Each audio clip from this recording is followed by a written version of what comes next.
भाजप प्रदेशाध्यक्ष रावसाहेब दानवे शेतकऱ्यांना साले म्हणतात. प्रवक्ते आत्महत्याग्रस्त शेतकऱ्यांच्या कुटुंबियांना लावारिस म्हणतात. भाजप सरकारला सत्तेची मस्ती आलेली आहे. हे सरकार पायउतार करायला हवंय. पंतप्रधान नरेंद्र मोदी महाराष्ट्रात झालेल्या सभेमध्ये माझ्यावर टीका करतात.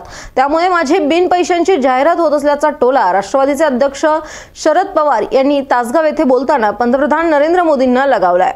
स्वाभिमानी शेतकरी संघटना, काँग्रेस, राष्ट्रवादी काँग्रेस या आघाडीचे उमेदवार विशाल पाटील यांच्या प्रचारार्थ शरद पवार यांची आज बाजार समितीच्या बेदानो हॉलमध्ये सभा झाली.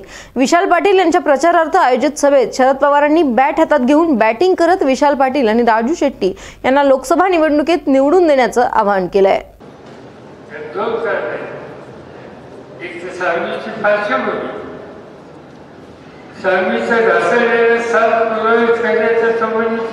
आपल्या अंतःकरणाची भावना महत्वाची आहे. तशी या देशाच्या शासन चालवण्याचा अधिकार ज्याच्या हातामध्ये दिला गेला आणि गेले 5 वर्ष या देशातल्या शेतकऱ्यांची दैना त्यांनी करून टाकली. त्यामुळं या लोकसभेच्या प्रत्येक निवडणुकीच्या जागेच्यासाठी अत्यंत महत्व आहे. ते ठिकठिकाणी जाऊन सरकारची मताचा दोघा मागताय. आम्हाला स्वातंत्र्य द्यावं. जो शेती आणि शेतकऱ्याचं जीवन उद्ध्वस्त करण्याच्या संबंधीचा निकाल देतो त्याला आम्ही आमच्या दारात उभं करणार नाही. हा निकाल तुम्ही घेतला पाहिजे आणि त्यासाठी ही निवडणूक महत्वाची आहे. त्यासाठी आज या ठिकाणी विशाल पाटील या सगळ्यांची उमेदवारी आपल्यामध्ये.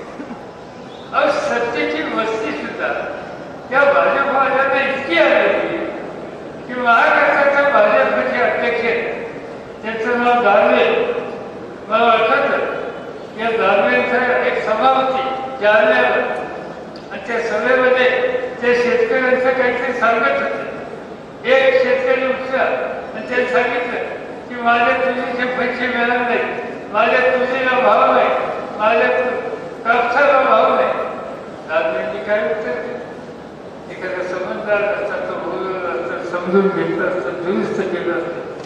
त्यांनी उत्तर दिलं की या किती या साल्यांना दिलं ते त्यांचं समाधान. शेतकऱ्यांना म्हणजे साल्या किती दिलं या साल्यांना त्याचं समाधान. कोणाला साध्य आणि त्यांना मतं मागायला ते लाल वर्षांची मतं मागायची चर्चा करतो. भारतीय जनता पार्टीचा एक प्रवक्ता आहे, त्याचं नाव अवधूत वाघ. त्यांनी 4 दिवसापूर्वी एक विधान केलं. त्याला प्रश्न विचारला पत्रकारांनी की शेतकऱ्यांनी आत्महत्या केल्या, त्यांच्या मुलाबाळांची जायला आहे, त्या मुलांना शिक्षण मिळत नाही, कसं त्यांनी पुढे जायचं? तो भाजपच्या प्रवक्त्यांनी सांगितलं कशात चिंता करतात?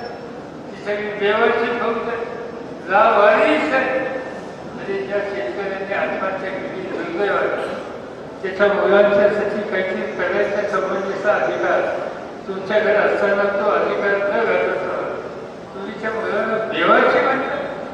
तुम्हाला शरम येत नाही तर देवाची म्हणत. त्या मुलाला बापाच्या नजरेला, आईच्या नजरेला बघून मदत करण्याची भूमिका घेतली पाहिजे. पण ती भूमिका त्या ठिकाणी घ्यायला इतक्या सगळ्यांची तयारी नाही. या सगळ्या शेती आणि शेतकऱ्यांच्या वर्गाच्या संबंधी या लोकांच्या कष्टाची किंमत नाही. कोणासाठी देशाची चालू काही झालं तो भाषण करायची उंची आम्हाला लोकांची टीका करायची. माझ्या प्रतिनिधीची टीका जास्त असते. आतापर्यंत 5 सभा महाराष्ट्रामध्ये घेतली असता त्या साईमध्ये त्याचा शरद पवार असतो. चांगली गोष्ट आहे. मला पत्रकारांनी विचारलं तुमचं काय म्हणतं? माझं काय म्हणतं? सध्या म्हणजे आता असं दिसतं आम्हाला आमच्या पक्षाची, आमच्या कलिकावरची जाहिरात देता येत नाही. पण वर्षात सतत पैसे दिल्याशिवाय जाहिरात येत नाही. मोदी साहेब जसं माझ्या बोलतात तर 20 पैशांमध्ये जाहिरात होते. मला याचा कधी सांगता यांच्या घरात बांधलं, कधी सांगतात की याचा अधिकार करून घेतात, कधी सांगतात की राष्ट्रवादीची सत्ता यांच्या हातात झाला. तरी तुम्हाला काय काय राष्ट्रवादी कशा हाताला साफ कसं काय? हा काही एका दिवसाचा प्रश्न नाही. या राज्याच्या, या देशाच्या गोरगरीब सामूहिक शक्ती उभी केली. त्या पक्षाच्यासाठी आवाज पाटलांच्या सरकारने पक्षाच्या अध्यक्षपदाची जबाबदारी हातात घेऊन महाराष्ट्राच्या कानाकोपऱ्यामध्ये जागृती केली आणि या सगळ्यांच्या पाठिंब्याच्या मुळे हा पक्ष उभा राहिला. तो काही एकट्या दुःखाचा प्रश्न नाही, पण त्याची चिंता ह्यांना काम करावी हे काय मला सुद्धा. दुसरी चिंता त्यांना माझी की आता ह्यांच्या हातात घरातच काय झालेलं नाही, ह्यांच्या घरात वाटत ही त्यांना सांगितलं की आम्ही सगळे एका कुटुंबात राहणार. आमच्या आईचे संस्कार आहेत, आमचं घर मोठं आहे, वेगवेगळे राहत असतो तरी एकमेकाच्या मदतीला आम्ही एकमेकाच्या पाठीशी उभा राहतो. आणि त्यामुळे घर आणि घराचं कुटुंब आणि कुटुंबाचे घटक याबद्दलची आता आपण सगळ्यांची चर्चा करणार आहे. मोदी साहेब, तुम्हाला काय त्याची चिंता कधी आली तर तुम्हाला घरच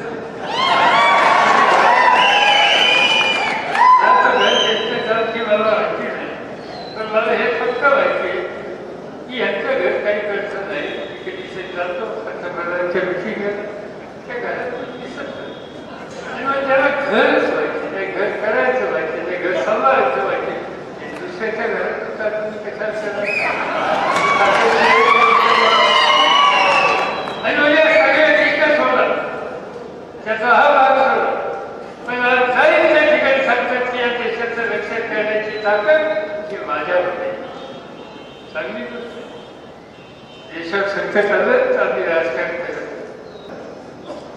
हे घडलेलं सगळं जगाच्या दबावावर जवाहरलाल नेहरूच्या काळात केलेल्या करारावर आणि त्यामुळे त्याची सुटका झाली. पण मोदी साहेब सांगायला लागले की आमची 56 इंचाची छाती होती त्यामुळे त्याची सुटका झाली. सुटका कसा तो माहिती आमचं त्यांना एवढंच होते.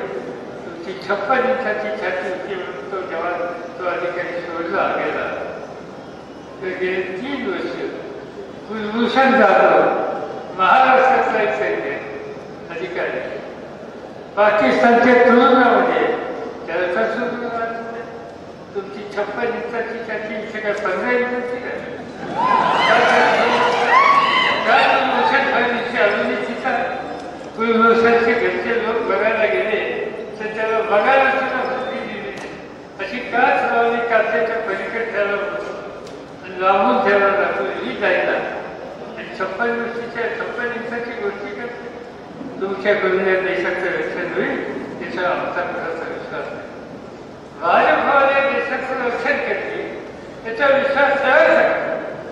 आज या देशामध्ये हल्ले किती हे गेल्या 3 वर्षामध्ये दरवर्षी 200 पेक्षा जास्त हल्ले दहशतवाद्यांच्या